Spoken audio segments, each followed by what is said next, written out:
Mister are ने एक नया बिजनेस स्टार्ट किया और उस बिजनेस का नाम इन्होंने रखा है मिस्टर आर ट्रेडर। देखिए लिखा है बिजनेस का नाम क्या है दोस्तों, आर ट्रेडर नाम है। फर्स्ट मंथ में काफी सारी ट्रांजेक्शन हुई, जैसे कि आप देख सकते हैं कि ट्रांजेक्शन ए हुआ, बी हुआ, सी हुआ, डी हुआ, ई हुआ, राइट। तो ट्रांजेक्शन, लेकिन ये जो क्वेश्चन को आप देखेंगे ना, तो क्वेश्चन अभी आप देखिए केवल आपसे सी और ई का ही इम्पैक्ट पूछ रहा है। तो देखिए जानबूझकर ये लोग क्या करते हैं कि सब आपको टाइम वेस्ट करने के लिए सब कुछ देंगे, आप केवल ए भी मत देखिए, केवल सी देखिए और ई देखिए, राइट।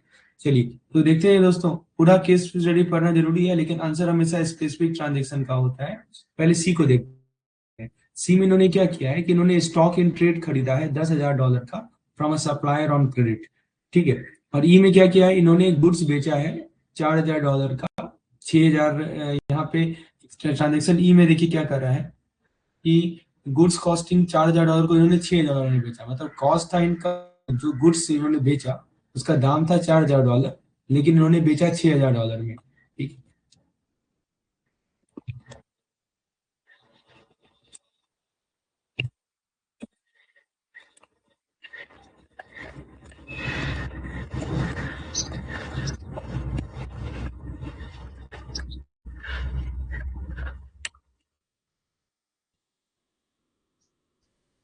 तो फ्रेंड्स यहाँ पे दो इंपॉर्टेंट ट्रांजेक्शन है। I hope audio video okay है।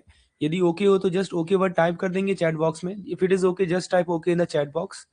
सो we are talking about transaction C and transaction number E. हम यहाँ बात कर रहे हैं दो ट्रांजेक्शन की, तो पहले सी की बात कर लेते हैं। ट्रांजेक्शन सी में क्या हुआ दोस्तों कि उन्होंने स्टॉक खरीदा $10,000 का एक सप्लायर से उधार में, क्रेडिट में। और ट्रांजेक्शन ई में जो $4,000 का गुड्स था उसको इन्होंने $6,000 में बेचा, और जो 2,000 का प्रॉफिट था उनको उन्होंने अपने बिजनेस में रिटेन किया। तो सवाल ये कर रहा है कि आपको ट्रांजेक्शन सी और ई का इम्पैक्ट क्या पड़ेगा, right. So which statement accurately describe the impact of transaction C and transaction E. Option A कह रहा है कि देखो सी जो है एसेट और कैपिटल बढ़ा देगा, जबकि ई एसेट और लायबिलिटी बढ़ा देगा। ऑप्शन बी कह रहा है कि सी जो है एसेट लायबिलिटी बढ़ाएगा, कैपिटल में कोई चेंज नहीं होगा, जबकि ट्रांजेक्शन ई एसेट और कैपिटल बढ़ा देगा। ऑप्शन सी कह रहा है कि दोनों ट्रांजेक्शन सी और ई जो है लायबिलिटी बढ़ाएगा और कैपिटल घटाएगा। और ऑप्शन डी कह रहा है कि C decreases cash increase creditor, while transaction E decreases stock and decrease capital. बहुत इंटरेस्टिंग सवाल है दोस्तों, इससे आपके बहुत सारे कंसेप्ट क्लियर होंगे। So if everything is okay I request you to type okay in the chat box. आपके स्क्रीन पर आपको एक चैट बॉक्स दिख रहा होगा। यदि if audio and video are okay just type okay in the chat box. So now let's come back to this particular question. आइए दोस्तों इसको सॉल्व करते हैं, इसके बेसिक कंसेप्ट को समझते हैं। सबसे पहले हम लोग ट्रांजेक्शन सी की बात करते हैं। Let's talk about the transaction C first. So what is happening in the transaction C, that they have bought a stock, right. तो दोस्तों ट्रांजेक्शन सी में क्या हो रहा है कि इन्होंने स्टॉक खरीदा $10,000 का क्रेडिट पे, साफ साफ लिखा हुआ है, right. $10,000 stock on credit, right. तो अब पहले सोचिए कि जब स्टॉक खरीदते हैं तो स्टॉक क्या होता है, please let me know. My question is whether stock is an asset, whether stock is a asset और stock is a liability. Please let me know, stock क्या होता है, एसेट होता है या लायबिलिटी होता है? Just type in the chat box. If it is asset just type asset, और if it is a liability just type liability. What do you think, stock is an asset और liability? So the answer is asset. Stock क्या है दोस्तों, stock एक तरह का हमारा asset है, right. The answer is obviously asset. Now credit पर खरीदा। Now one more point they have given, that they have bought stock on credit. यहाँ पे देखिए लिखा है कि इन्होंने स्टॉक जो खरीदा है सप्लायर से खरीदा है क्रेडिट पे। अब इसका मतलब क्या होता है, what is the meaning of it?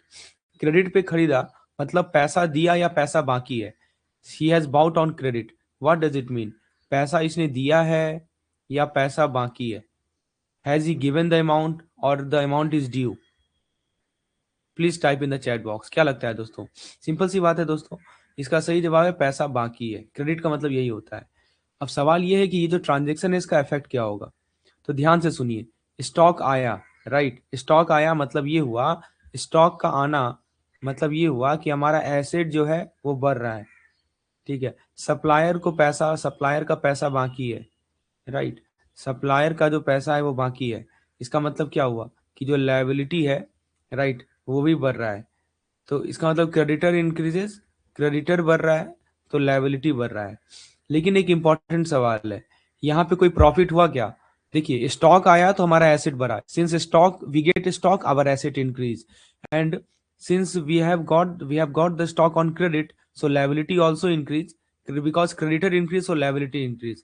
Now please tell me, यहाँ एक बात बताइए दोस्तों कि यहाँ पे कोई प्रॉफिट हुआ है क्या? Has he receive any profit, yes और नो?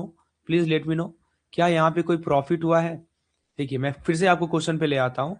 यहाँ पे देखिए इन्होंने स्टॉक खरीदा $10,000 में उधार पे, क्या कोई प्रॉफिट हुआ है क्या? यस या नो में टाइप कीजिए। तो दोस्तों सही जवाब है no profit is there, there is no profit, right. So what we conclude, हमने क्या देखा कि ट्रांजेक्शन नंबर सी में एसेट बढ़ रहा है, ट्रांजेक्शन नंबर सी में लायबिलिटी बढ़ रहा है, but no change in the profit, profit no change, right.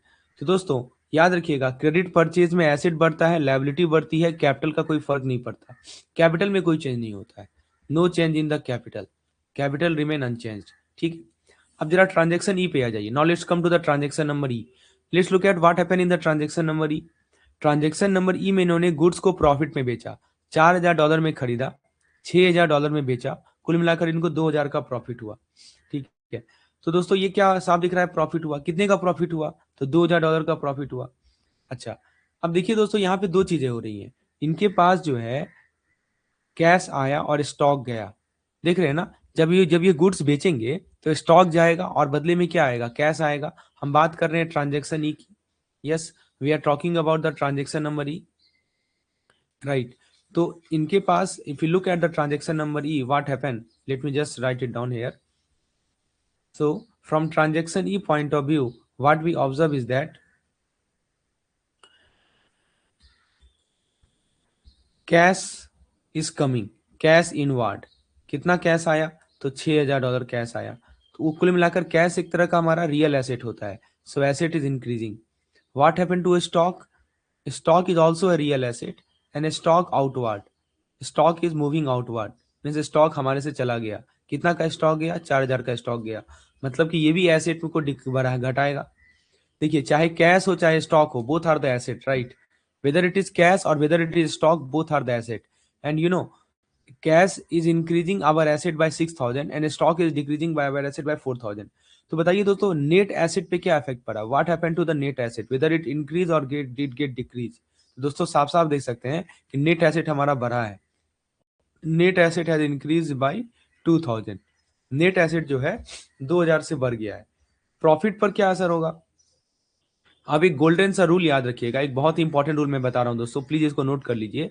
Rule क्या कहता है दोस्तों, कि हम यहाँ पे देख रहे हैं कि हमारा जो एसेट है वो बढ़ा है, राइट। तो एक गोल्डन रूल याद रखिएगा कि जो प्रॉफिट होता है ना दोस्तों, ये हमेशा ऑनर का होता है। प्रॉफिट हमेशा किसका होता है? ऑनर का होता है, ये आपके बुक में लिखा हुआ है, ये बात ध्यान रखिएगा। प्रॉफिट हमेशा किसका होता है दोस्तों? ऑनर का होता है। और जो ऑनर का पैसा होता है, ये क्या, इसको क्या बोलते हैं? कैपिटल बोलते हैं, समझे। प्रॉफिट हमेशा ऑनर का होगा, profit always belong to the owner and the amount of owner is called capital. तो दोस्तों ये जो प्रॉफिट हुआ हमारा 2,000 का, ये गया कहाँ? सो जो प्रॉफिट हमें कितना हुआ है, $2,000 का प्रॉफिट हुआ है, we have got the profit of $2,000। Now the question is where does this go, कहाँ गया ये प्रॉफिट? तो दोस्तों मैं आपको तीन ऑप्शन दे रहा हूँ, option number A asset, option number B liability, option number C capital. जल्दी बताइए ए बी सी में से क्या सही जवाब आपको लग रहा है। मेरा सवाल बहुत ही सिंपल सा है कि देखिए यहाँ पे $2,000 का प्रॉफिट हुआ है, ये प्रॉफिट आखिर जाएगा कहाँ पे? क्या ये एसेट में जाएगा? ए ऑप्शन ए लिख दीजिए, लायबिलिटी में जाएगा तो बी लिख दीजिए, कैपिटल में जाएगा तो सी लिख दीजिए। तो दोस्तों इसका सही जवाब है जाएगा ये कैपिटल में। इसका लॉजिक भी मैंने समझा दिया, क्योंकि प्रॉफिट किसका होता है जी? ऑनर का होता है। ये गोल्डन रूल हमेशा याद रखिएगा, और ऑनर का पैसा हमेशा कैपिटल कहलाता है। तो ये 2,000 कहाँ जाएगा? ये 2,000 जाएगा कैपिटल में। तो दोस्तों कंक्लूजन क्या निकला ट्रांजेक्शन ई का? मैं यहाँ पे आपको कंक्लूजन बता देता हूँ। हमने कंक्लूड किया कि देखिए ट्रांजेक्शन ई में एसेट जो है हमारा नेट 2,000 से भरा है, ठीक है, और कैपिटल जो है ये भी हमारा कैपिटल भी बढ़ा है, प्रॉफिट को हमने रिटेन किया है, इसी को बोलते हैं रिटेन प्रॉफिट। प्रॉफिट को रिटेन किया है, कैपिटल बढ़ा है, लायबिलिटी में कोई चेंज नहीं हुआ है, लायबिलिटी में नो चेंज, समझे। चलिए तो हमने ई भी देख लिया, अब सी भी देख लिया। Now let's come back to the question. Let's come back to the question. अब ऑप्शन को देखिए, ऑप्शन नंबर ए क्या कर रहा है दोस्तों, ए कर रहा है कि ट्रांजेक्शन सी में एसेट और कैपिटल बढ़ रहा है और ट्रांजेक्शन ई में एसेट और लायबिलिटी बढ़ रहा है। ये तो साफ गलत है। देखिए ट्रांजेक्शन सी में हमने क्या देखा, एसेट हमारा बढ़ रहा है। देखिए स्टॉक खरीदा था 10,000 का, सप्लायर ऑन क्रेडिट, एसेट हमारा बढ़ रहा था, स्टॉक आ रहा था, ठीक है, लेकिन लायबिलिटी भी बढ़ रहा था, राइट। ये कह रहा है कि लायबिलिटी भी बढ़ रहा है, कैपिटल नो चेंज, कैपिटल में कोई चेंज नहीं था, राइट। तो ये जो ए है वो गलत है, ऑप्शन नंबर बी को ऊपर ही है। बी में क्या लिखा है कि सी में जो है एसेट लायबिलिटी दोनों बढ़ रहा है, कैपिटल में कोई चेंज नहीं है, और ई में कह रहा है कि एसेट और कैपिटल बढ़ रहा है। एग्जैक्टली बी नंबर बिल्कुल सही है, ठीक है, बी नंबर ऑप्शन बिल्कुल सही है। देखिए आपको पता होना चाहिए, एक बेसिक इक्वेशन होता है, I think you know this equation very well. आपको ये इक्वेशन पता है ना दोस्तों, कि जो हमारा एसेट होता है, let me write down it here, okay. So ये बेसिक इक्वेशन है दोस्तों, asset is equal to liability plus capital. You know it very well, ये इक्वेशन आपको पता है, asset is equal to liability plus capital, right. तो यहाँ पे हम दो ट्रांजेक्शन के रेफरेंस में बात कर रहे हैं। इन द फर्स्ट ट्रांजेक्शन, अब देखिए ई में क्या हो रहा है, ट्रांजेक्शन सी में क्या हुआ, एसेट बढ़ा लायबिलिटी बढ़ा, कैपिटल पे कोई इफेक्ट नहीं पड़ा। ट्रांजेक्शन ई में क्या हुआ, हमारा एसेट बढ़ा नेट 2,000, लेकिन कैपिटल बढ़ा है, लायबिलिटी पे कोई इफेक्ट नहीं पड़ रहा है, ठीक है। तो इसका सही जवाब है बी नंबर। तो दोस्तों क्रेडिट परचेज जब भी होगा ना, हमने क्या सीखा यहाँ से, what we learn from this question is that, please understand, जब भी हमारा क्रेडिट परचेज होगा, जब भी हम उधार में चीजें खरीदेंगे, तो उधार में चीज खरीदेंगे ना, तो इसमें दो दो चीज इफेक्ट होता है, एसेट होगा और प्लस लायबिलिटी इफेक्ट होगा, राइट। और जब भी हमारा प्रॉफिट आएगा, तो प्रॉफिट जो होता है ये ऑनर का होता है हमेशा, और चूंकि प्रॉफिट ऑनर का होता है तो उसको कैपिटल विल इंक्रीज। प्रॉफिट किसका होता है, ऑनर का होता है, इसीलिए कैपिटल बढ़ता है। तो सेल में स्टॉक कम होता है, कैश ज्यादा आता है।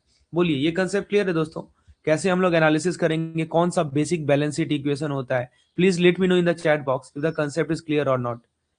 If it is clear just type clear, if it is not let me repeat, मैं इसे दोबारा समझाऊंगा, ठीक है। So I hope everything is clear till now. Now let's switch our focus to the next question. आइए question number 2 की बात करते हैं। सेम है हमारे मिस्टर आर है, इन्होंने बिजनेस स्टार्ट किया, right. They have launch a sole proprietorship name R enterprise, business का नाम इन्होंने रखा है आर इंटरप्राइज, ठीक है। और बिजनेस में कुछ सीरीज ऑफ ट्रांजेक्शन है। देखिए इन्होंने स्टार्ट किया बिजनेस को 20,000 कैश में इन्वेस्ट किया, पहले सिर्फ कैश डाला, ठीक है। उसके बाद क्या हुआ, कैश डालने के बाद मशीनरी खरीदी, देखिए acquisition of fix asset, machinery खरीदी, 1,000 कैश पे करके इन्होंने मशीनरी खरीदा। फिर क्या किया इन्होंने, इन्होंने फिर देखिए लिखा है ट्रांजेक्शन नंबर 3 हुआ है एक्विजिशन ऑफ करंट एसेट। देखिए एक्विजिशन ऑफ करंट एसेट में क्या हुआ कि बिजनेस ने गुड्स खरीदा, कितने का, 2,000 का, कैश पेमेंट किया, ठीक है, कैश पे करके गुड्स खरीदा, मतलब 3 ट्रांजेक्शन हो रहे हैं। पहला बिजनेस का कमेंसमेंट, दूसरा फिक्स एसेट एक्विजिशन, तीसरा acquisition of current asset. Now the question is, based on the transaction in the case study above, what is the impact of transaction number 3 on the balance sheet equation? मतलब आपसे देखिए सब transaction का नहीं पूछ रहा है, केवल थर्ड ट्रांजेक्शन का पूछ रहा है कि ये बताओ कि ट्रांजेक्शन नंबर 3 का बैलेंस शीट पे क्या इंपैक्ट पड़ेगा। हमें 1 2 का नहीं पूछा है, हमें 3 का पूछा है, लेकिन हम लोग एनालिसिस सबका करेंगे। चलिए ऑप्शन नंबर ए कह रहा है कि देखो ट्रांजेक्शन नंबर 3 से एसेट 2,000 से बढ़ जाएगा, कैपिटल 2,000 से बढ़ जाएगा। बी कह रहा है कि एसेट 2,000 से घट जाएगा, लायबिलिटी 2,000 से बढ़ जाएगा। सी कह रहा है कि एसेट का कंपोजिशन बदल जाएगा, कैश घटेगा, स्टॉक बढ़ेगा, लेकिन टोटल एसेट और टोटल कैपिटल वही रहेगा। और डी कह रहा है कि कैश 2,000 से घट जाएगा, मशीन 2,000 से घट जाएगा, टोटल एसेट 18,000 से घट जाएगा। तो दोस्तों ये 4 ऑप्शन आपको दिए गए हैं। आइए एक एक करके कंसेप्ट क्लियर करते हैं। हम लोग पहले ट्रांजेक्शन नंबर 1 से स्टार्ट करते हैं।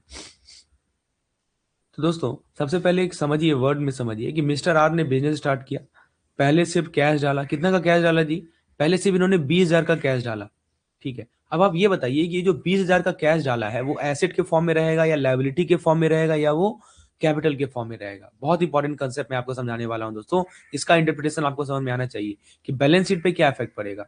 इन्होंने जो 20,000 कैश डाला, तो देखिए दोस्तों इसके इनके बिजनेस में ना एसेट के रूप में कैश दिखेगा। कैश आपको पता होगा रियल एसेट होता है, ठीक है। कितने का एसेट दिखेगा, 20,000 का एसेट दिखेगा, ठीक है। लायबिलिटी तो कुछ है नहीं, तो यही कैपिटल के फॉर्म में शो होगा, कितने का, 20,000 का। आपको तो बेसिक इक्वेशन पता ही है कि एसेट बराबर लायबिलिटी प्लस कैपिटल, अभी मैंने आपको बताया था, ठीक है दोस्तों। तो अभी बिजनेस का ऑनर का क्लेम कितना है जी, बोलिए तो बिजनेस ऑनर का क्लेम कितना है, what is the claim of the business honour,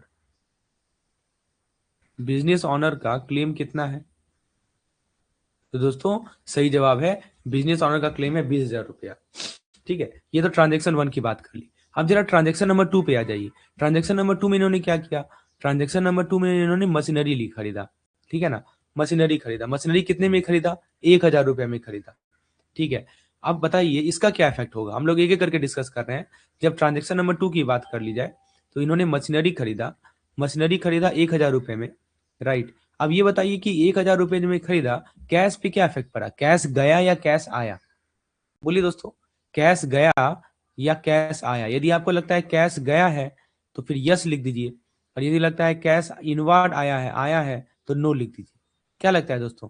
सोचिए थोड़ा सा कि मशीनरी इन्होंने 1,000 रुपये में खरीदा तो कैश गया होगा या कैश आया होगा जी? Whether cash will be going और कमिंग। तो ऑब्वियस सी बात है दोस्तों कि ये जो मशीनरी इन्होंने 1,000 में खरीदा, कैश दे के ही खरीदा होगा ना, राइट। तो ये कैश जो है गया है, तो इसका आंसर होगा कैश इज गॉन, राइट। ठीक है, तो कैश कम हुआ, कितना कैश कम हुआ? 1,000 रुपया कम हुआ, लेकिन मशीनरी नाम से एक नया एसेट तो बना। देखिए, कैश भी एक एसेट है, मशीनरी भी एक एसेट है। कैश जा रहा है, मशीनरी आ रहा है, तो कुल मिलाकर एसेट का इफेक्ट, एसेट पे कोई इफेक्ट हो नहीं रहा है। एक गया दूसरा आया, टोटल एसेट सेम का सेम है, ठीक है। अब ट्रांजेक्शन नंबर 3 पे आते हैं। ट्रांजेक्शन नंबर 3 हमारा मेन क्वेश्चन है। ट्रांजेक्शन नंबर 3 क्या है, एक बार फिर से देखिए। ट्रांजेक्शन नंबर 3 में क्या बोल रहा है कि करंट एसेट इन्होंने एक्वायर किया, इन्होंने जो है गुड्स खरीदा, कितने में? 2,000 में, कैश में पेमेंट करके। आप फिर से सुनिए दोस्तों, गुड्स मतलब कौन सा हेड हुआ जी? यहाँ पे गुड्स इन्होंने खरीदी, इन्होंने गुड्स खरीदा है, तो गुड्स देख के आपको क्या लगता है? Whether goods is an asset? बताइए दोस्तों, गुड क्या है? क्या गुड एसेट है, या गुड लायबिलिटी है, या गुड कैपिटल है? जल्दी से टाइप कीजिए चैट बॉक्स में। गुड्स देख के क्या लग रहा है आपको? Is it an asset, liability और capital? What do you think? दोस्तों बार बार हमने देखा है कि गुड्स हमारा एक एसेट है। कैश से पेमेंट की है, कोई उधार है क्या? नहीं, कोई उधार नहीं है, कैश से पेमेंट किया है। तो दोस्तों आप यहाँ क्या देख रहे हैं? ट्रांजेक्शन नंबर 3 में कैश कम हो जाएगा ना जी। कैश पेमेंट किया है तो कैश कम हो जाएगा। कितने का कैश कम हो जाएगा? 2,000 का कैश कम हो जाएगा, ठीक है। और स्टॉक बढ़ गया, इस एसेट को बोलिए, स्टॉक बोलिए। स्टॉक बढ़ गया कितने से? 2,000 से बढ़ गया। तो नेट नेट क्या हुआ? नेट नेट क्या हो गया बताइए? टोटल एसेट वही का वही रहा। कैश, एक एसेट घट रहा है और दूसरा एसेट बढ़ रहा है, तो नेट तो वही रहा ना जी। कैपिटल का क्या होगा? सबसे डेंजरस वाला पार्ट अब मैं आपसे पूछ रहा हूँ, जरा बताइए तो, कैपिटल पे क्या असर पड़ेगा जी? कोई प्रॉफिट हुआ, कोई लॉस हुआ यहाँ पे? बताइए। इन्होंने क्या किया कि गुड्स खरीदा, कितने में? 2,000 में, कैश पेमेंट किया था। क्या प्रॉफिट पे कोई इंपैक्ट पड़ेगा? हाँ या ना लिखिए जवाब। Whether there is any effect on profit? What do you think? तो दोस्तों प्रॉफिट पे कोई इफेक्ट नहीं पड़ रहा है, there is no effect on the profit. ना प्रॉफिट है ना लॉस है, तो ऑनर का क्लेम चेंज होगा क्या? बताइए। कोई प्रॉफिट नहीं है, कोई लॉस नहीं है, तो ऑनर का जो क्लेम होता है, does it change? Does the claim of the owner change? So the answer is no, owner claim will not change, right. So total asset में कोई चेंज नहीं आया, कैपिटल में कोई चेंज नहीं आया, लायबिलिटी में कोई चेंज नहीं आया। हम लोग बात कर रहे हैं ट्रांजेक्शन 3 का। तो दोस्तों याद रखिएगा, कैश से यदि एसेट आप खरीदते हैं तो सिर्फ एसेट का फॉर्म बदलता है। देखिए फॉर्म बदल रहा है ना जी, अभी एसेट था कैश में, अब कैश का फॉर्म बदल गया स्टॉक में, बस एसेट का फॉर्म बदल रहा है, बाकी कुछ नहीं बदल रहा है। अब हम लोग ऑप्शन को एनालाइज करते हैं। Let's see the option that we have. तो ऑप्शन नंबर ए आ रहा है, केवल 3, ट्रांजेक्शन नंबर 3 की बात हो रही है। ऑप्शन नंबर ए आ रहा है, देखिए आपको दिख रहा होगा, late me just zoom a little bit. देखिए क्या कर रहा है कि टोटल एसेट 2,000 से बढ़ेगा और कैपिटल 2,000 से बढ़ेगा। ये तो गलत है, कैपिटल तो हो नहीं, बढ़ नहीं रहा है, कोई प्रॉफिट तो हो नहीं रहा है, ठीक है। बी कह रहा है कि टोटल एसेट जो है 2,000 से घटेगा, लायबिलिटी 2,000 से बढ़ेगा, लायबिलिटी बढ़ रही है, ये भी गलत है, कैश पेमेंट है, काहे का लायबिलिटी बढ़ेंगे। सी कह रहा है कि जो एसेट का कंपोजिशन है वो चेंज होगा, कैश घटेगा, स्टॉक बढ़ेगा, लेकिन टोटल एसेट और टोटल कैपिटल अनचेंज रहेगा। एग्जैक्टली सी नंबर ऑप्शन बिल्कुल सही है, यही तो है इस क्वेश्चन का खासियत। और डी कह रहा है कि देखो कैश कैश 2,000 से घटेगा, मशीनरी 2,000 से घटेगा। अब मशीनरी कम हो रही है, भाई मशीनरी को तो किसी ने टच ही नहीं किया, तो डी तो होगा नहीं। तो इसका सही जवाब क्या है? What is the correct answer to this question? Yes, C number option is correct. C number option हमारा बिल्कुल सही ऑप्शन है। तो बोलिए दोस्तों, कंसेप्ट क्लियर है? तो हमने क्या सीखा दोस्तों? हमने यहां से ये सीखा कि कैश से यदि आप एसेट खरीदते हैं, if you purchase asset using cash, ठीक है, तो एसेट का एक्सचेंज होता है, समझे? जस्ट एसेट का एक्सचेंज होगा, कोई फर्क नहीं पड़ेगा, कंपोजिशन बस बस फॉर्म बस चेंज होगा, टोटल वही का वही रहेगा जब भी आप कैश से एसेट परचेज करते हैं। पहली बात। दूसरी बात ये याद रखिएगा कि कोई प्रॉफिट नहीं हो रहा है, कोई लॉस नहीं हो रहा है, इसका मतलब ये हुआ कि जो आपका कैपिटल रहेगा वो क्या रहेगा, अनचेंज रहेगा। कोई प्रॉफिट नहीं है, कोई लॉस नहीं है, तो आपका कैपिटल पे क्या इफेक्ट पड़ेगा, कैपिटल आपका अनचेंज रहेगा। ये दूसरी बात हमने सीखी। तीसरी बात हमने ये सीखी दोस्तों कि बैलेंस शीट टोटल कभी भी डिस्टर्ब नहीं होता। जो आपका बैलेंस शीट का टोटल है ना, एक तरफ आपका एसेट होता है, एक तरफ आपका लायबिलिटी प्लस कैपिटल होता है, ये टोटल कभी डिस्टर्ब नहीं होता है, आपस में ये एक्सचेंज होंगे, टोटल डिस्टर्ब नहीं होगा। बोलिए, ये चीज क्लियर है दोस्तों, ये कंसेप्ट। चलिए अब हम लोग अगले क्वेश्चन की ओर बढ़ते हैं। ये क्वेश्चन आपके लिए है। अभी हमने दो क्वेश्चन किए, इसको आप एक और खुद से ट्राई करें। तो यहाँ पे दोस्तों क्या कर रहा है कि मिस्टर आर का ही बिजनेस है। इन्होंने पहले परचेज किया था 5,000 रुपए का गुड्स उधार पे, ठीक है, क्रेडिट पे खरीदे थे। फिर क्या हुआ, फिर उन्होंने देखिए लिखा है कि वे साइमल्टेनियसली इंक्रीज एसेट, ओके। इन्होंने गुड्स बेचा 3,000 का 5,000 पे, ठीक है। 3,000 का गुड्स था, 5,000 पे इन्होंने बेचा, तो इनका नेट प्रॉफिट हुआ था 2,000 का। चलिए अब लास्ट में कर रहा है कि ध्यान से सुनिएगा, यहाँ पे क्या कर रहा है कि this surplus represented profit causing mister R capital to rise from 20,000 to 20, मतलब कि जो 2,000 का इनको प्रॉफिट हुआ ना, इस कारण से इनका कैपिटल 20,000 से 22,000 हो गया। अब सवाल है कि आपको ये बताना है कि जो इनका गुड्स का सेल हुआ 3,000 रुपए का जो गुड्स का सेल हुआ, ठीक है, कॉस्ट था 3,000, इन्होंने बेचा 5,000 में, तो बैलेंस शीट पे क्या इफेक्ट पड़ेगा। मतलब आपको केवल इतना बताना है कि जो इन्होंने सामान 3,000 में खरीदा उसे 5,000 में बेचा, इसका बैलेंस शीट पे क्या इफेक्ट पड़ेगा। आपके सामने 4 ऑप्शन दिए गए हैं। पहला कह रहा है कि देखो एसेट 5,000 से बढ़ जाएगा, लायबिलिटी 3,000 से बढ़ जाएगा। बी कह रहा है कि एसेट 2,000 से बढ़ जाएगा, कैपिटल 2,000 से बढ़ जाएगा। सी कह रहा है कि नहीं, एसेट वही का वही रहेगा, कैपिटल 5,000 से बढ़ जाएगा। और डी कह रहा है कि देखो एसेट 3,000 से घट जाएगा, लायबिलिटी 2,000 से घट जाएगा। बहुत अच्छा सवाल है। चलिए जरा हम लोग पहले कंसेप्ट क्लियर करते हैं यहाँ पे। सबसे पहले देखिए पहला केस देखिए, इन्होंने क्रेडिट परचेज किया था, कितना कितना का खरीदा था जी, 5,000 का खरीदा था, उधार पे लिया था, ठीक है। अब आप ये बताइए दोस्तों कि क्रेडिट परचेज का इफेक्ट क्या होता है। पहला जो कंसेप्ट है वो ये है कि इन्होंने क्रेडिट परचेज किया है। क्रेडिट परचेज मतलब उधार पे लिया है, ठीक है। प्लीज बताइए मुझे कि क्रेडिट परचेज का इंपैक्ट क्या होता है। What is the impact of credit purchase. मैं आपको 3 ऑप्शन दे रहा हूं। ऑप्शन नंबर ए, एसेट बढ़ेगा, लायबिलिटी बढ़ेगा। ऑप्शन नंबर बी, एसेट बढ़ेगा, कैपिटल बढ़ेगा। ऑप्शन नंबर सी, कैश जो है ये कम होता है। जल्दी बताइए एबीसी में से क्या सही जवाब लग रहा है आपको। देखिए दोस्तों इस सेशन को इंटरेक्टिव बनाइए, आप अपना रिस्पॉन्स जरूर टाइप करें। देखिए देखते हैं कि कंसेप्ट आपका क्लियर हो रहा है या नहीं हो रहा है। मान लीजिए हम उधार पे परचेज कर रहे हैं तो इसका बैलेंस शीट पे क्या इंपैक्ट पड़ेगा। पहला ऑप्शन मैं बोल रहा हूँ एसेट लायबिलिटी दोनों बढ़ेगा, दूसरा ऑप्शन मैं बोल रहा हूँ कि एसेट और कैपिटल दोनों बढ़ेगा, और तीसरा ऑप्शन है कि कैश घटेगा। जल्दी बताइए। तो दोस्तों अभी हमने देखा कि क्रेडिट परचेज मतलब कि आपने उधार पे लिया, राइट।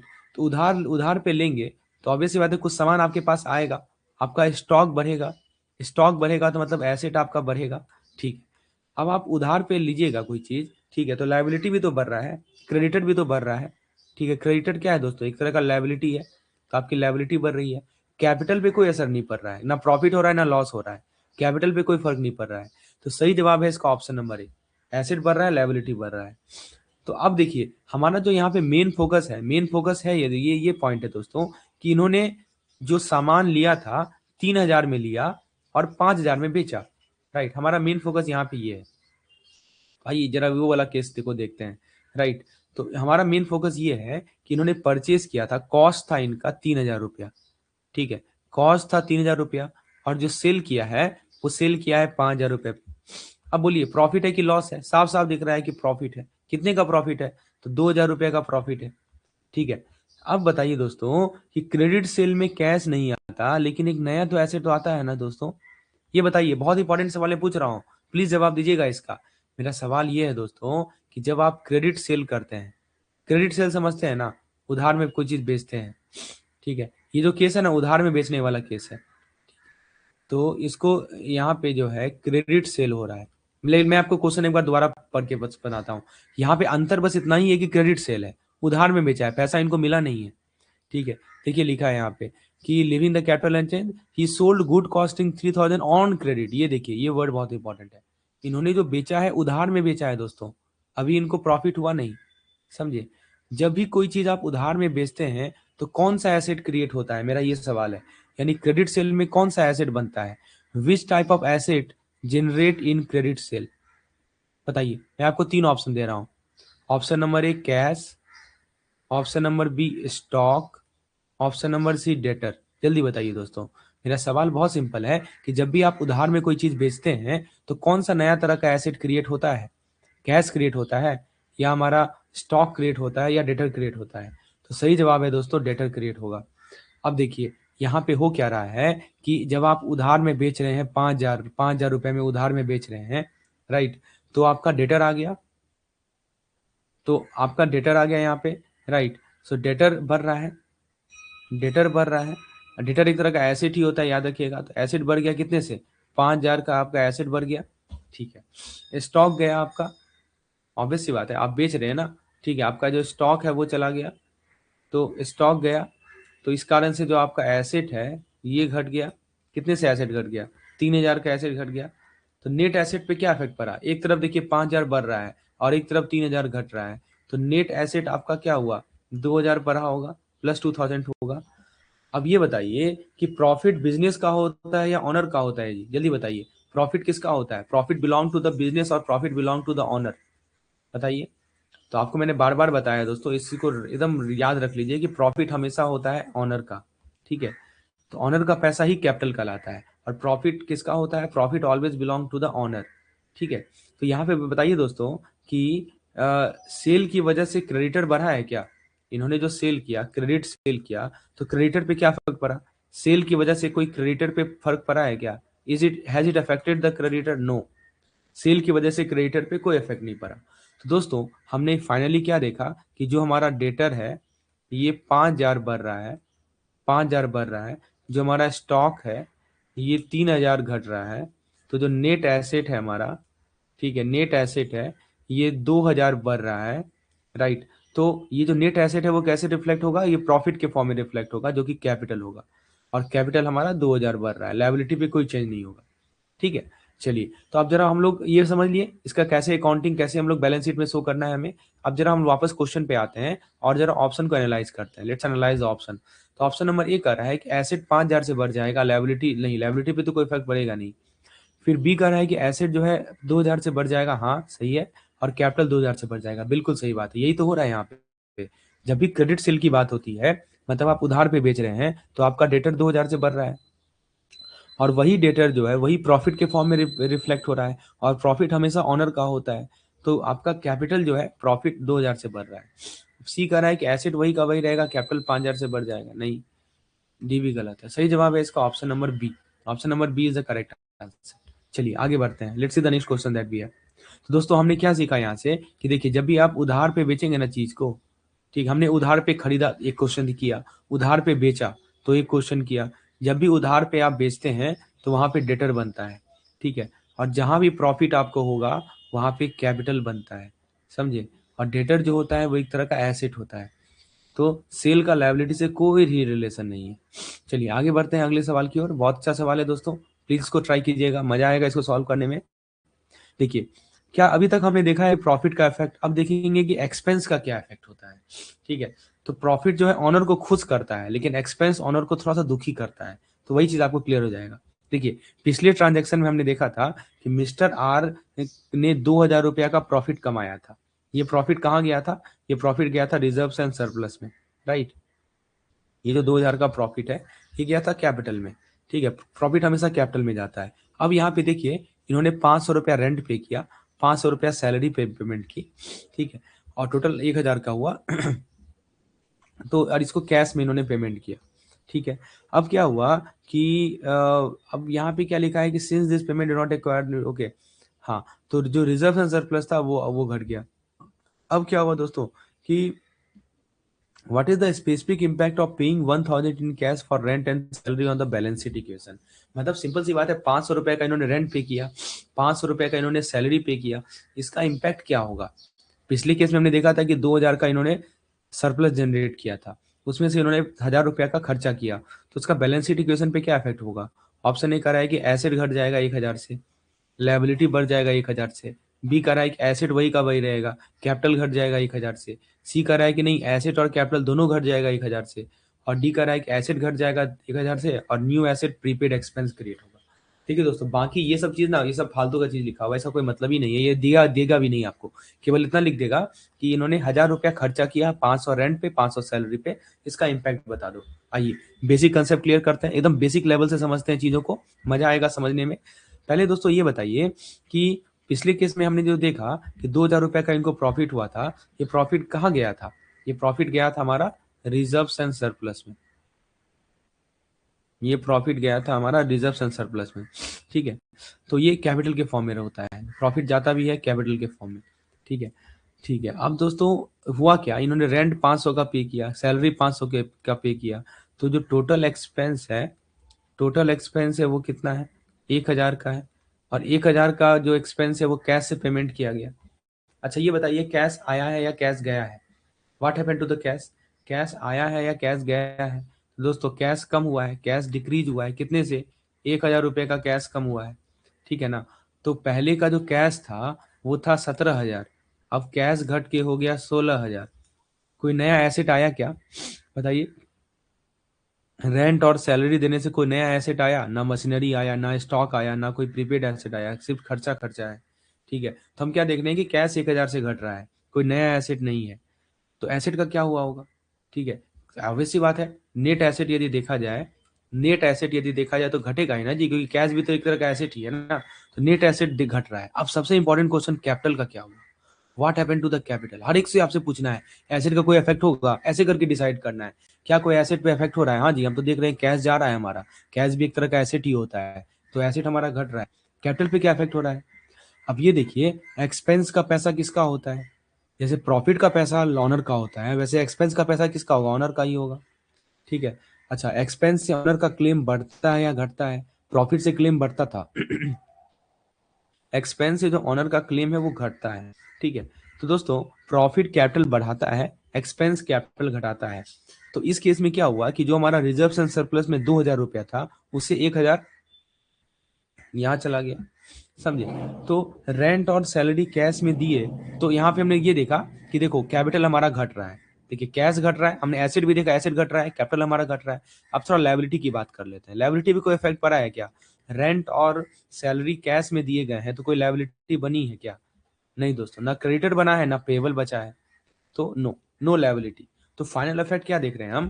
फाइनल इफेक्ट हम यही देख रहे हैं कि हमारा जो एसेट है ये घट गया 1,000 से, हमारा जो कैपिटल है ये घट गया 1,000 से, कोई लायबिलिटी क्रिएट नहीं हो रहा है। अब जरा ऑप्शन को चेक करते हैं। ठीक है, ऐसे आपको डिसाइड करना है दोस्तों, एक एक करके इफेक्ट देखना है, एसेट पे क्या इफेक्ट हो रहा है, लायबिलिटी पे क्या इफेक्ट हो रहा है, कैपिटल पे क्या इफेक्ट हो रहा है। ठीक है, तो ऑप्शन नंबर ए क्या कर रहा है कि देखो लायबिलिटी बढ़ रही है, नहीं लायबिलिटी तो नहीं बढ़ रही। बी क्या कर रहा है, एसेट अनचेंज है, कैपिटल 1,000 से घट रहा है, ये भी गलत है, एसेट तो कम हुआ है। सी कह रहा है कि एसेट कैपिटल दोनों 1,000 से कम हुआ है, लायबिलिटी अनचेंज है। जी हाँ, सी बिल्कुल सही है। और डी कह रहा है कि प्रीपेड एक्सपेंस। दोस्तों क्वेश्चन में प्रीपेड का कोई हिंट ही नहीं दिया है। तो दोस्तों हमने यहाँ से क्या सीखा कि देखो, जब भी आपका एक्सपेंस होता है तो आपकी एसेट कम होती है। ठीक है, और जब भी आपका एक्सपेंस होता है तो आपका कैपिटल भी कम होता है। ठीक है, तो याद रखिएगा कि एक्सपेंस एसेट कभी नहीं होगा, यदि आप इसे प्रीपेड करेंगे तभी वो एसेट होगा। मान लीजिए क्वेश्चन में लिखा रहता प्रीपेड, तब आप एक्सपेंस को एसेट मान के चलते। यदि प्रीपेड नहीं लिखा है तो एक्सपेंस को एसेट मत लीजिएगा।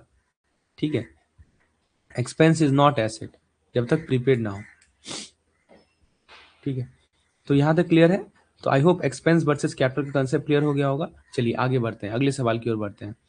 अब देखिए दोस्तों, ये भी बैलेंस शीट से रिलेटेड ही सवाल है, तो ये थिंकिंग का क्वेश्चन है। ठीक है, यदि ये कंसेप्ट क्लियर हो गया ना, तो बैलेंस शीट के 50% एमसीक्यू ऑटोमेटिकली सॉल्व हो जाएंगे। चलिए बिजनेस की बात करते हैं। बिजनेस 1 ट्रांजेक्शन करे या 100, एक रूल कभी नहीं बदलता है, और रूल क्या कहता है? एसेट बराबर लायबिलिटी प्लस, एक ट्रांजेक्शन करे या 100 ट्रांजेक्शन करे, एक रूल हमेशा रहता है कि एसेट बराबर कैपिटल प्लस लायबिलिटी। ठीक है, अब देखिए बैलेंस शीट को दो हिस्सों में सोचिए। ठीक है, एक तरफ एसेट होता है, एक तरफ लायबिलिटी होता है। सवाल यही कर रहा है कि बताओ कि what does the asset side of the balance sheet primarily represent? Asset side क्या रिप्रेजेंट करता है? चार ऑप्शन दिए गए हैं। The total claim of the outsider and the owner against the firm, मतलब आउटसाइडर का क्लेम कितना है, ऑनर का क्लेम कितना है। बी कर रहा है कि the source from is the business obtained fund.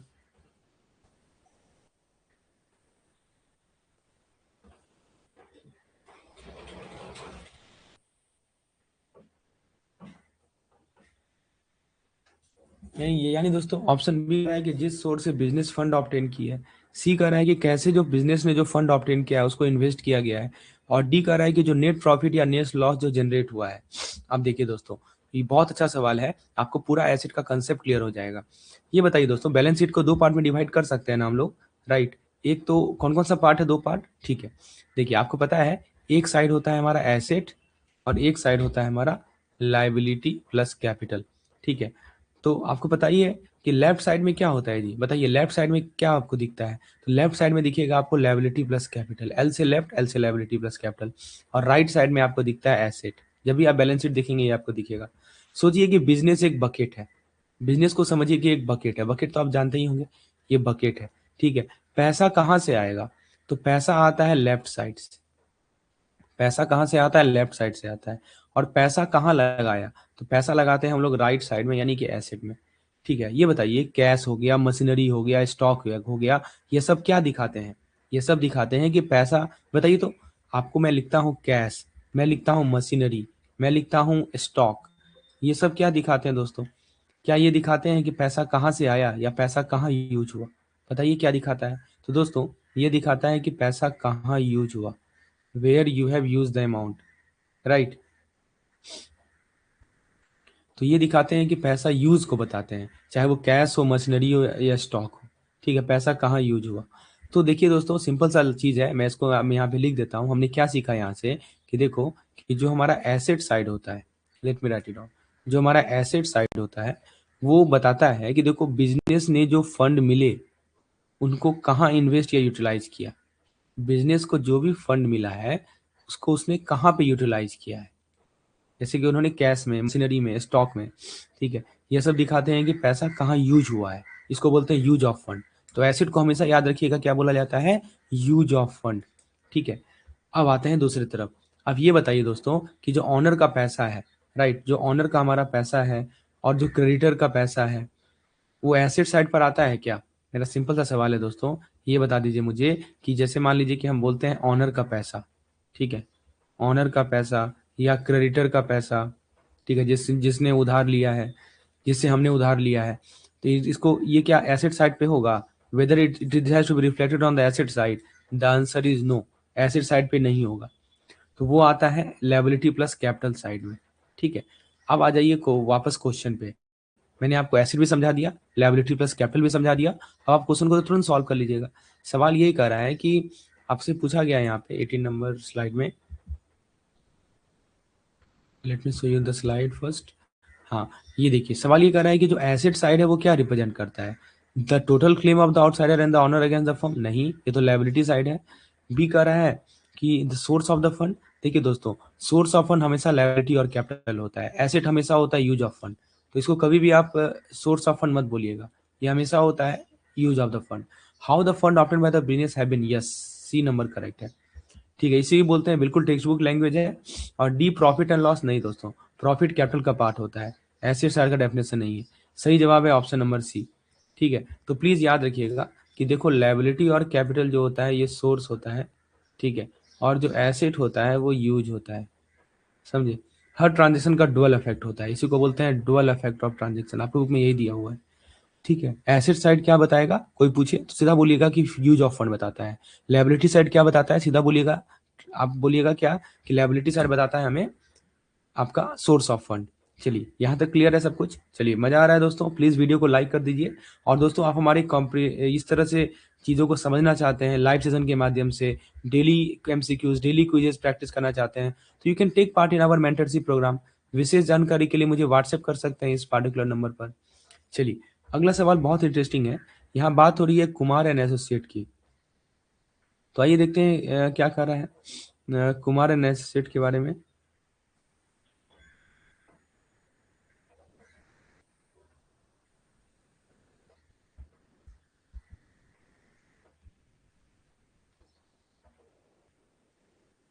Okay, so let's have a look at the question.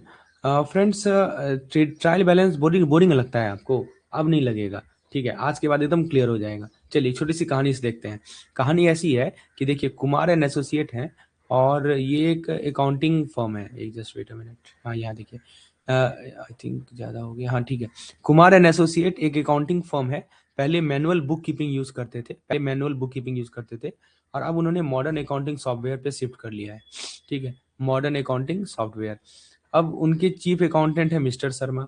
इनके इनके चीफ अकाउंटेंट कौन है? मिस्टर शर्मा है, जो न्यू स्टाफ को एक इंपॉर्टेंट चीज़ समझा रहे हैं। क्या समझा रहे हैं जी? ट्रायल बैलेंस के बारे में। ठीक है, तो ये चीज़ें हैं। अब दोस्तों सवाल यही कर रहा है कि ट्रायल बैलेंस के बारे में कौन सा कथन सही है, यही सवाल है। ऑप्शन ए कह रहा है कि ट्रायल बैलेंस फाइनेंशियल स्टेटमेंट होता है जो कि बिजनेस यूज करती है।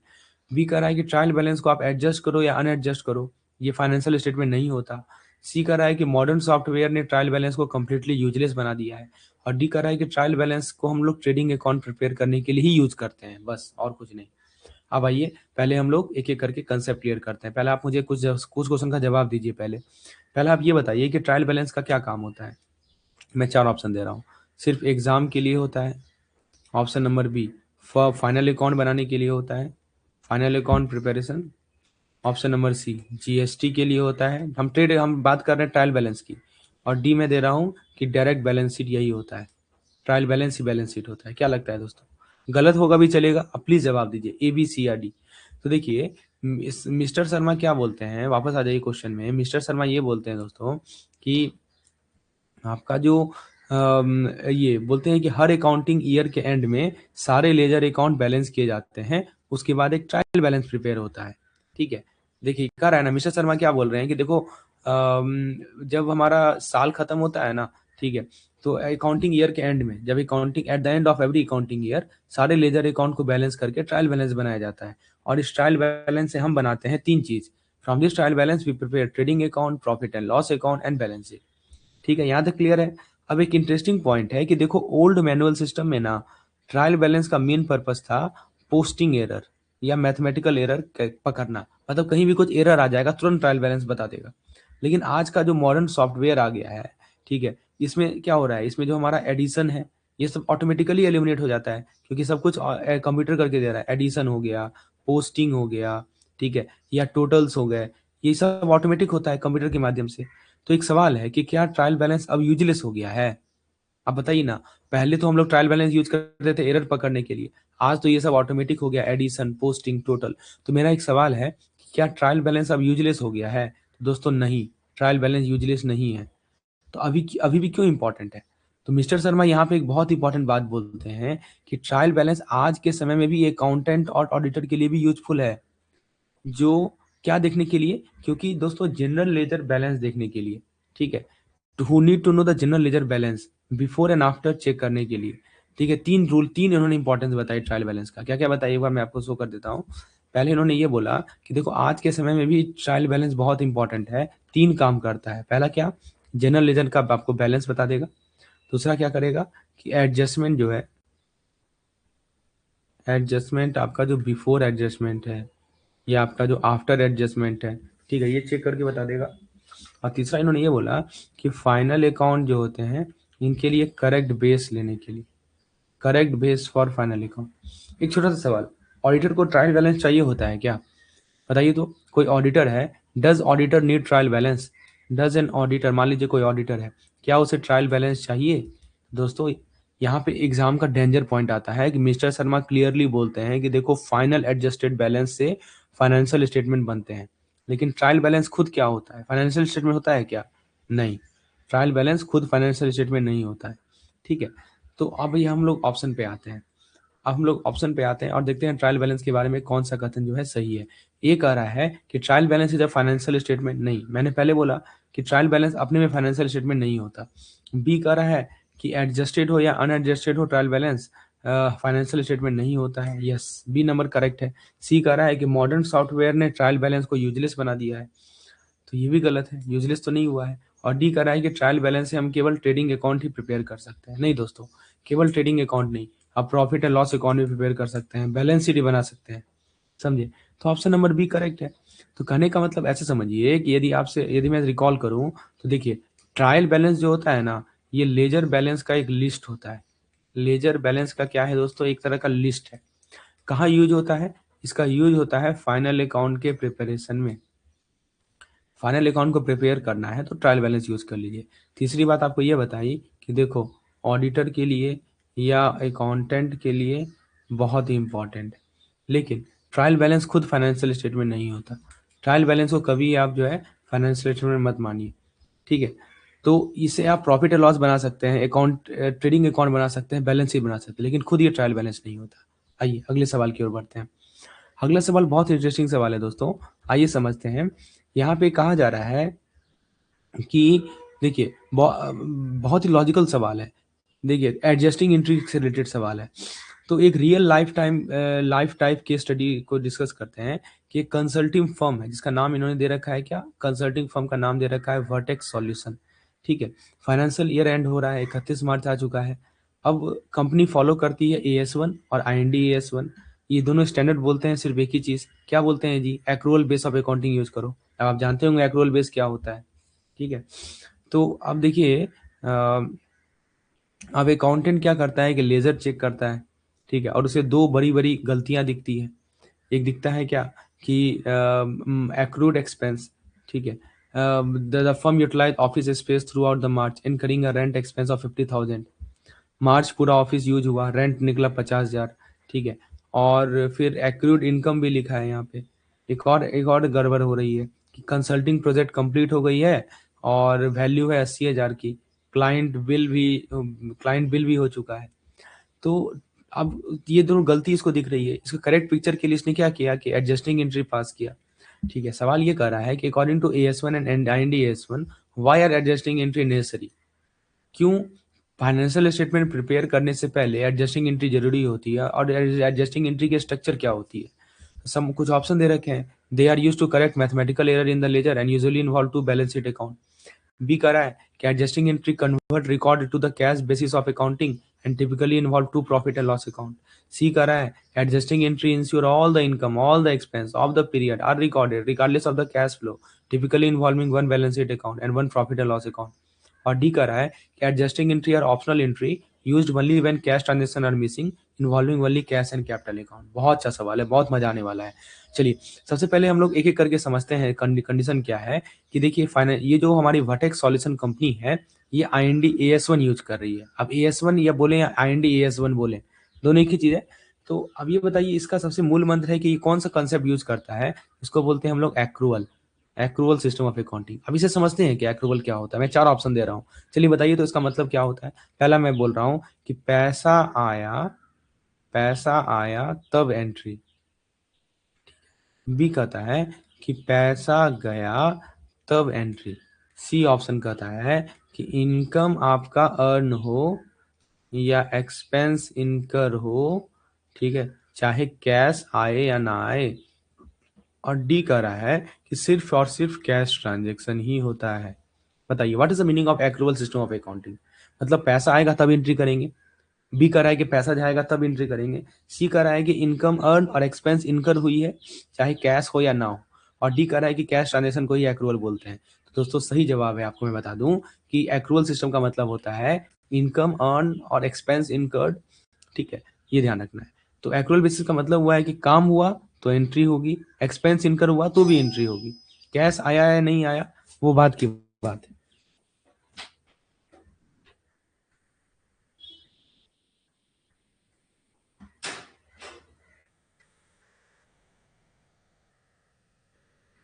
तो एक्रूअल एक्रूअल बेसिस में यही है कि काम हुआ तो एंट्री होगी और एक्सपेंस हुआ तो भी एंट्री होगी, ठीक है। कैश आया या नहीं आया इससे कोई मतलब नहीं है। तो अब जो अकाउंटेंट है हमारा वो लेजर चेक कर रहा है और फाइनल अकाउंट बनाने से पहले उसे दो गलतियां दिखती है, राइट। फाइनल अकाउंट बनाने से पहले उसे दो गलतियां दिखती है। तो यहाँ पे देख सकते हैं कि दो गलतियां क्या है। पहला गलती है एक्रूड एक्सपेंस, वो भी है रेंट के फॉर्म में। तो इसमें क्या है दोस्तों कि मार्च पूरा ऑफिस यूज हुआ, रेंट था 50,000, लेकिन पैसा अभी दिया नहीं है, बुक में एंट्री भी नहीं है। The firm utilize office expense throughout the March. और कितने का खर्चा हुआ, कितने का रेंट एक्सपेंस है, 50,000 का रेंट एक्सपेंस है। लेकिन दिक्कत यही है कि landlord has not been paid, right. Landlord अभी पेमेंट नहीं किया है। And no entry exist in the book for this month rent. मतलब मार्च पूरा ऑफिस यूज हुआ, रेंट था 50,000 का।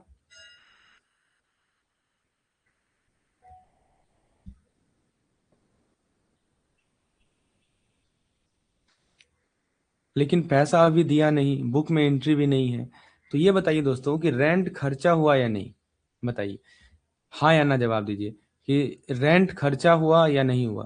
तो दोस्तों सही जवाब है बिल्कुल, रेंट एक तरह का एक्सपेंस ही है। तो एंट्री होनी चाहिए या नहीं होनी चाहिए, बिल्कुल होनी चाहिए एंट्री, राइट।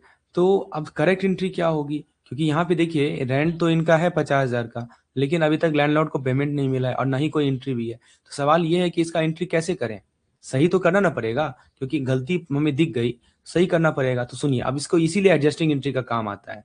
इसको सही करने के लिए हम कैसा एंट्री करेंगे कि देखिए, हम यहाँ पे इसको ऐसे शो करेंगे, let me open a new page, okay. यहाँ पे मैं बताता हूँ कि how to correct this entry. तो इसके लिए क्या करेंगे, हम रेंट एक्सपेंस करेंगे। यहाँ पे देखिए, rent expense, right, rent expense debit, जो कि प्रॉफिट एंड लॉस को इम्पैक्ट करेगा। और दूसरा होता है रेंट पेबल क्रेडिट, जो कि बैलेंस शीट को इम्पैक्ट करेगा। ठीक है। तो देखिए, एक खर्चा जो है प्रॉफिट एंड लॉस में जाएगा, एक लायबिलिटी बैलेंस शीट में जाएगा। यहीं से एडजस्टिंग एंट्री का पैटर्न शुरू होता है, समझे। एक एक कहाँ पे गया, देखिए, एक खर्चा को हमने प्रॉफिट एंड लॉस में दिखाया और एक को हमने बैलेंस शीट में दिखाया। ठीक है। तो यहाँ से एडजस्टिंग एंट्री का पैटर्न शुरू होता है। तो पहला गलती तो हमने सही कर लिया। अब जरा सेकंड ऑमिशन की बात कर लेते हैं, let's see the second omission. Second omission क्या हुआ दोस्तों, सेकंड ऑमिशन ये हुआ, एक्रूड इनकम की बात हो रही है। देखिए, कंसल्टिंग प्रोजेक्ट कंप्लीट हो गई, कितनी वैल्यू की थी, 80,000 वैल्यू की थी। क्लाइंट बिल भी हो चुका है, लेकिन दिक्कत ये है कि पेमेंट नहीं मिला है। सवाल है कि इनकम अर्न हुई या नहीं हुई, एक्रूअल बेसिस को यूज कर रहे हैं, इनकम अर्न हुई या नहीं हुई, बिल्कुल इनकम अर्न हुई। 80,000 का हमारा फर्म ने कंसल्टिंग प्रोजेक्ट कंप्लीट किया है। ठीक है।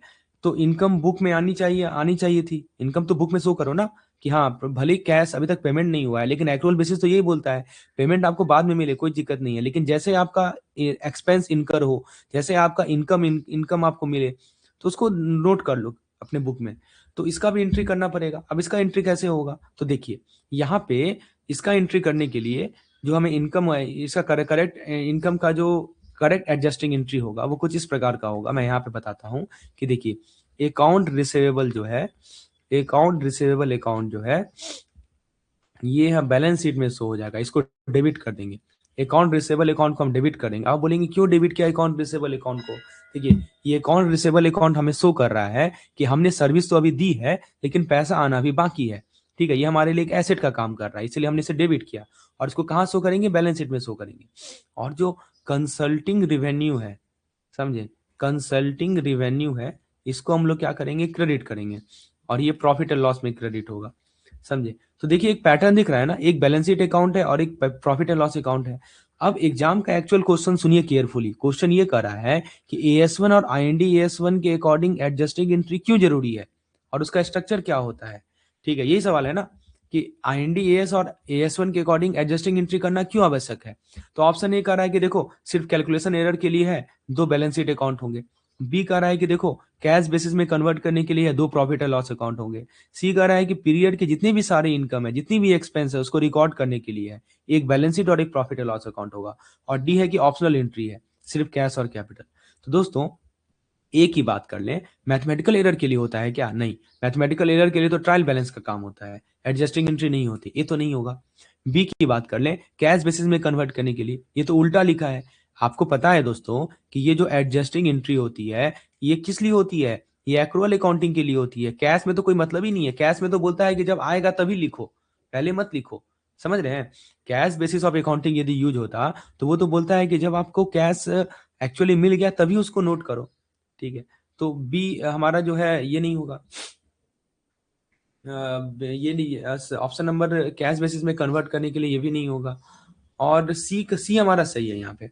सी क्यों सही है, क्योंकि दोस्तों ये यहाँ पे जो हम चाह रहे हैं वही लिखा हुआ है। एडजस्टिंग एंट्री इसीलिए होती है ताकि जो हमारी पीरियड है उसकी सारी इनकम सारी एक्सपेंस रिकॉर्ड हो जाए, कैश आए या ना आए मैटर नहीं करता, राइट।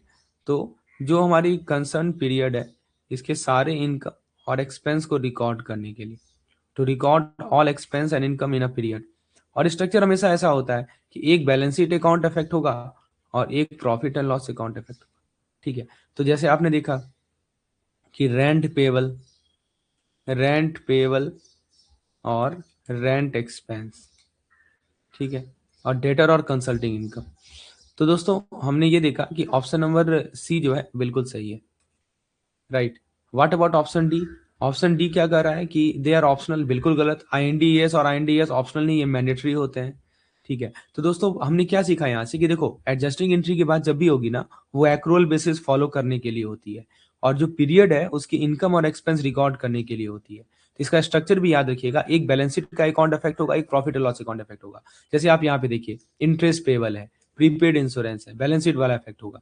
प्रॉफिट एंड लॉस में आपका इंटरेस्ट एक्सपेंस है, इंश्योरेंस एक्सपेंस है, प्रॉफिट एंड लॉस इफेक्ट होगा, ठीक है। अब आपको एडजस्टिंग एंट्री का कंसेप्ट क्लियर हो गया कि आखिर इसका यूज कब होता है, राइट।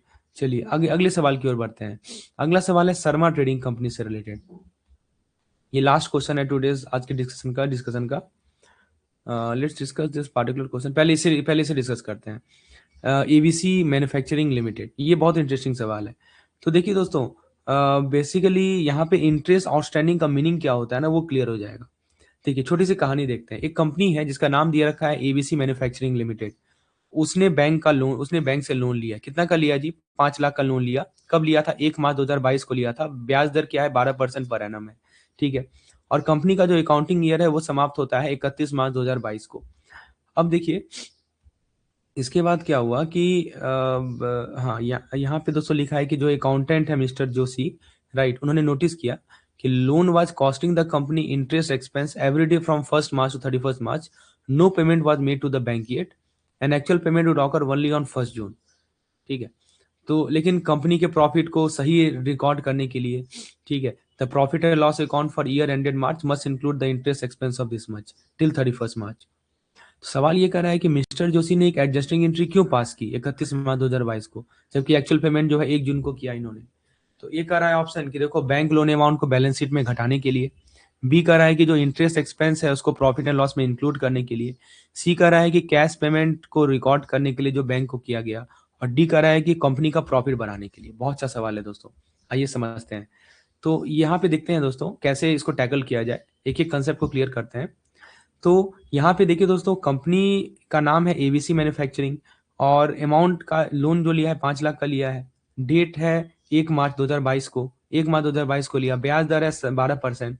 कंपनी का अकाउंटिंग ईयर एंड होता है 31 मार्च को। तो लोन कब लिया जी? तो लोन इन्होंने लिया 1 मार्च को, ठीक है। ईयर एंड कब होता है? ईयर एंडिंग कब होता है? ईयर एंडिंग है 31 मार्च को, आपको पता है। तो मतलब लोन यूज कितने दिन हुआ जी? मार्च का पूरा यूज हुआ ना लोन, राइट। सवाल ये है कि इंटरेस्ट लगेगा कि नहीं लगेगा? बिल्कुल लगेगा, इंटरेस्ट तो लगेगा ही, राइट। अब ट्विस्ट सुनिए, बैंक को एक्चुअल इंटरेस्ट पेमेंट कब होगा? बैंक का को एक्चुअल इंटरेस्ट पेमेंट होगा 1 जुलाई, 1 जून को, 1 जून 22 को इंटरेस्ट पेमेंट होगा। मतलब मार्च में कैश पेमेंट नहीं हुआ, अप्रैल मई में भी नहीं हुआ। तो एक डेंजरस सवाल है कि क्या मार्च का इंटरेस्ट इग्नोर कर देना चाहिए? बताइए तो। मार्च में इंटरेस्ट पेमेंट नहीं हुआ, जून में सॉरी मई में नहीं हुआ, अप्रैल में नहीं हुआ, तो क्या should be ignore the interest payment of the March? नहीं, बिल्कुल नहीं। यहीं पे आता है एक्रूअल बेसिस ऑफ रूल। जो एक्रूअल बेसिस ऑफ अकाउंटिंग होता है ना, IND-AS 1 के अकॉर्डिंगली यहीं पे आता है। ये बोलता है कि देखो एक्सपेंस जब इनकर होता है तभी प्रॉफिट एंड लॉस अकाउंट में आता है, ठीक है। तो एक्रूअल बेसिस यही बोलता है कि जैसे आपका एक्सपेंस होगा तो वो प्रॉफिट एंड लॉस अकाउंट में आएगा, राइट। तो अब ये देखिए, कैश दिया या नहीं दिया वो सेकेंडरी बात है, एक्सपेंस होगा तो प्रॉफिट एंड लॉस अकाउंट में आएगा। यही कहता है हमारा एक्रूअल बेसिस ऑफ अकाउंटिंग। तो इंटरेस्ट जो है 1 मार्च से लग रहा है, ठीक है। तो मार्च का इंटरेस्ट जो है प्रॉफिट एंड लॉस अकाउंट में आना चाहिए, वो एक तरह का खर्चा ही तो है, इंटरेस्ट एक तरह का खर्चा ही तो है। तो ये प्रॉफिट एंड लॉस अकाउंट में आना चाहिए। अब जरा कैलकुलेशन भी देख लेते हैं, हाउ डू वी कंप्यूट। तो लोन है 5 लाख का, रेट है 12% का, पीरियड है 1 मंथ। हम केवल मार्च की बात कर रहे हैं, we are not talking about April and May, right. So कितना हो जाएगा जी? 5 लाख मल्टीप्लाइड बाय 12% इंटू 1/12, एक महीना की बात हो रही है, यानी 5 हजार। तो ये 5 हजार किस साल का एक्सपेंस है बताइए? ये जो 5 हजार है दोस्तों, ये किस साल का एक्सपेंस है? मैं आपको साल भी शो करता हूँ। आई थिंक ये 21-22 की बात हो रही है। Let's come back to the question. I think we are here, yes we are here. तो ये जो हमारा 5 लाख है दोस्तों, ये किस साल का एक्सपेंस है? तो ये है हमारा फाइनेंशियल ईयर 21-20। अब क्वेश्चन का हर्ट समझिए, इंटरेस्ट एक्सपेंस इनकर हो चुका है लेकिन पेमेंट फ्यूचर में हो गया, इसीलिए अकाउंटेंट मिस्टर जोशी ने क्या किया? एक एडजस्टिंग एंट्री पास किया। अब ये देखिए फायदा एडजस्टिंग एंट्री का, ठीक है। मतलब खर्चा हो चुका है, इंटरेस्ट एक्सपेंस हो चुका है, लेकिन पेमेंट अभी नहीं हुआ है, तो इसीलिए इन्होंने एडजस्टिंग एंट्री पास किया। तो एंट्री लिखिए दिमाग में, एंट्री कैसा होगा, कैसे एंट्री की होंगे ये, इन्होंने लिखा होगा कि इंटरेस्ट एक्सपेंस, मैं यहाँ पे आपको अच्छे से लिख के दिखाता हूँ, इन्होंने इसको अकाउंटिंग कैसे की होगी, इन्होंने लिखा होगा कि देखो इंटरेस्ट एक्सपेंस को डेबिट किया होगा, इंटरेस्ट एक्सपेंस अकाउंट को इन्होंने डेबिट किया होगा, कितने से, 5,000 से, और इंटरेस्ट पेबल अकाउंट को क्रेडिट किया होगा, कितने से, 5,000 से। मतलब अब बताइए ये जो पहला वाला खर्चा है ये कहाँ जाएगा, प्रॉफिट एंड लॉस में जाएगा, ठीक है, प्रॉफिट एंड लॉस में जाएगा, और ये जो सेकंड लायबिलिटी इन्होंने क्रिएट किया ये बैलेंस शीट में जाएगा, समझे। तो एक प्रॉफिट एंड लॉस अकाउंट हुआ, एक बैलेंस शीट हुआ, पैटर्न मैच हो रहा है ना जी, जो हमने पहले भी देखा था। अब डायरेक्ट सवाल यही कर रहा है कि डायरेक्ट सवाल एग्जाम का सवाल क्या कर रहा है दोस्तों, आइए वापस सवाल पे आते हैं, चारों ऑप्शन दिए गए थे, ऐसा इन्होंने किया क्यों, right, why they have done so. तो what is the correct adjusting entry, तो ये यही कर रहा है कि इसका सही एडजस्टिंग एंट्री क्या होगा। तो नहीं, ये तो सेकंड पार्ट है, I think we are okay, we are here, हाँ। तो ऐसा इन्होंने क्यों किया, क्यों पास किया, ऑप्शन ही कर रहा है कि लोन अमाउंट कम करने के लिए, बी कर रहा है कि इंटरेस्ट एक्सपेंस प्रॉफिट और लॉस में और पेबल लायबिलिटी बैलेंस शीट में दिखाने के लिए, सी कर रहा है कि कैश पेमेंट को रिकॉर्ड करने के लिए, प्रॉफिट बढ़ाने के लिए। देखिए ऑप्शन नंबर ए की बात कर ले तो लोन अमाउंट कम नहीं होगा, इंटरेस्ट एक्सपेंस लोन को कम नहीं करता है। सी की बात कर लें तो कैश पेमेंट, तो कैश दिया ही नहीं है अभी तक, और प्रॉफिट बढ़ाने के लिए नहीं दोस्तों, इंटरेस्ट एक्सपेंस प्रॉफिट को कम करता है, बढ़ाता नहीं है। तो सही सही जवाब है ऑप्शन नंबर बी। क्यों, क्योंकि एक्रूअल बेसिस ऑफ अकाउंटिंग के अंदर एक्सपेंस तो इनकर हुआ है, इसीलिए प्रॉफिट एंड लॉस अकाउंट में आएगा, पेमेंट बाकी है, इसीलिए बैलेंस शीट में इंटरेस्ट पेबल लायबिलिटी दिखेगी, इससे प्रॉफिट सही आता है और लायबिलिटी सही दिखती है, ठीक है। तो एक्सपेंस हो गया है तो प्रॉफिट एंड लॉस में दिख जाएगा, और पैसा बाकी है तो लायबिलिटी साइड में दिखेगी, इंटरेस्ट पेबल लायबिलिटी होगी, ठीक है। तो याद रखिएगा दोस्तों कि जो भी हमारा आउटस्टैंडिंग इंटरेस्ट होता है, ठीक है, जो भी हमारा आउटस्टैंडिंग इंटरेस्ट होता है उसको, इसका मतलब यही हुआ कि एक्सपेंस हमारा हो चुका है, एक्सपेंस